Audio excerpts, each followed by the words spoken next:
the summer after my sophomore year in college. I had returned to my hometown, a quiet suburb where nothing ever seemed to happen.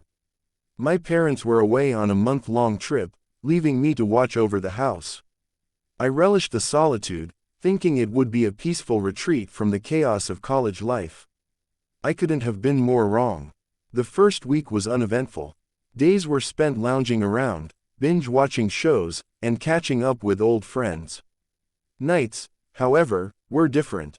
The house, once a comforting space, began to feel off. It started with the feeling of being watched. I'd be in the living room, lights dimmed, engrossed in a movie, when the hairs on the back of my neck would stand up. I'd glance around, but nothing seemed amiss. Then came the noises. At first, they were subtle, a creak here, a soft thud there. Houses make noises, I told myself. It's just settling. But as the nights wore on, the sounds grew more distinct. Footsteps. Slow, deliberate footsteps echoing from the upstairs hallway. One night, around 2 a.m., I was jolted awake by a loud crash. Heart pounding, I grabbed the nearest thing I could find, a heavy flashlight, and crept towards the source of the noise. The kitchen. As I approached, I noticed the back door was ajar, swaying slightly as if someone had just passed through. The crash, a glass from the counter shattered on the floor.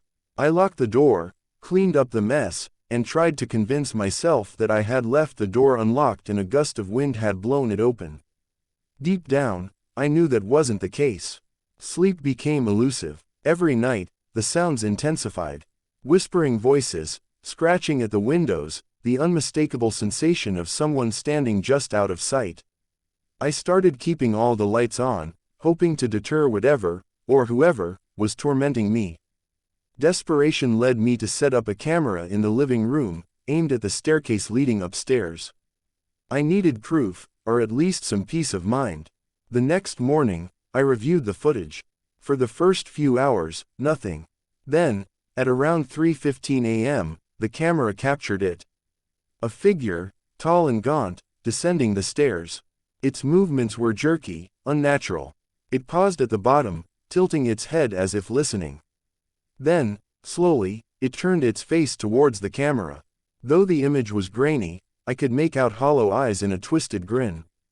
It stood there for what felt like an eternity before retreating back up the stairs, vanishing into the darkness. I couldn't breathe. This wasn't just in my head. Someone had been in the house with me. I called the police, showing them the footage. They searched the house thoroughly but found no signs of forced entry, no evidence of an intruder. The official suggestion: exhaustion-induced hallucinations. I knew better. Unable to stay another night, I packed a bag and went to stay with a friend. My parents cut their trip short and returned home immediately. My father, a skeptic by nature, dismissed my experience as stress. But my mother noticed the changes: the locks on the windows, the chairs wedged under doorknobs, the bags under my eyes from countless sleepless nights. To this day, I don't know who or what was in that house with me. We moved shortly after, but the memories linger.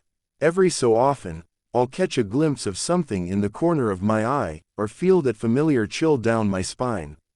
And I wonder if the silent watcher has found me again.